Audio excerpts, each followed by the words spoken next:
Hello বন্ধুরা, রোজকার রান্না বান্নাতে আপনাদের সকলকে স্বাগত।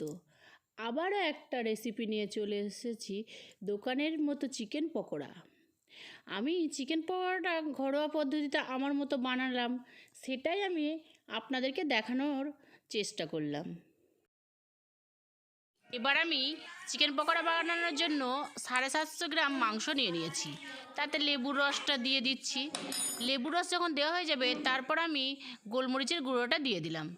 গোলমরিচ গুঁড়ো দেওয়ার পর এবার আমি পরিমাণ মতো লবণটা দিয়ে দিচ্ছি। লবণ দেওয়া হয়ে গেলে এবার ভালোভাবে মিশিয়ে নেব। যখন আমার সব মেশানো হয়ে যাবে, তখন আমি এবার মাংসটাকে আধ ঘন্টা রেখে দেব। আধ ঘন্টা পর আমি মাংসের মধ্যে আদা রসুন বাটাটা দিয়ে দিচ্ছি।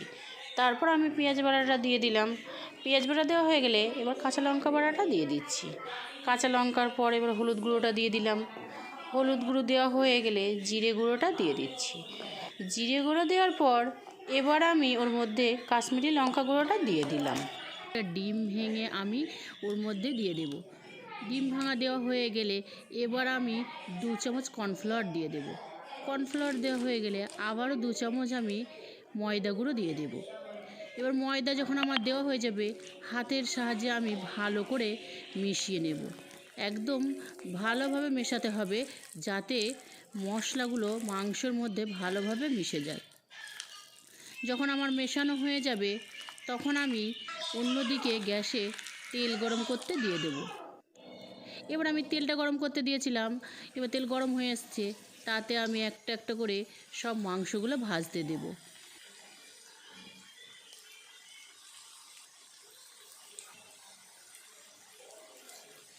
তারপর মাংসগুলো আমি ছাঁকনার সাহায্যে উল্টে দেব। এইভাবে উল্টে পাল্টে আমি লাল করে মাংসগুলো ভেজে নেব। যখন মাংসগুলো ভাজা হয়ে আসবে লাল করে, তখন আমি একটি পাত্রে তুলে নেব।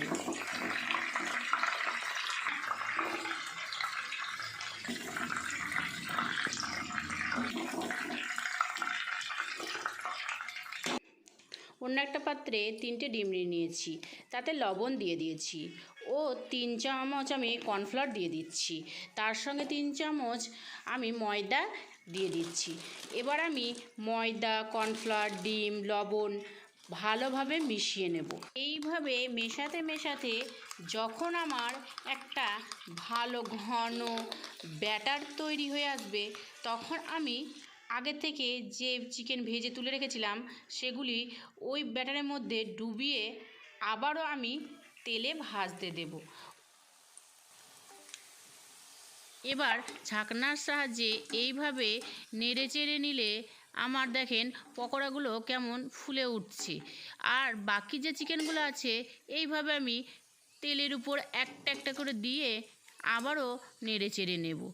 যখন আমার সব পকোড়াগুলো দেওয়া হয়ে যাবে, তখন ভালোভাবে নেড়ে চেড়ে নিয়ে ভেজে তুলে নিলেই আমার চিকেন পকোড়া রেডি।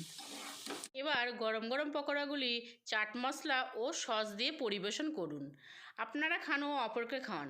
আমার ভিডিওটা যদি ভালো লাগে থাকে, তাহলে আপনারা আমার পাশে থাকুন ও পেজটাকে ফলো করুন।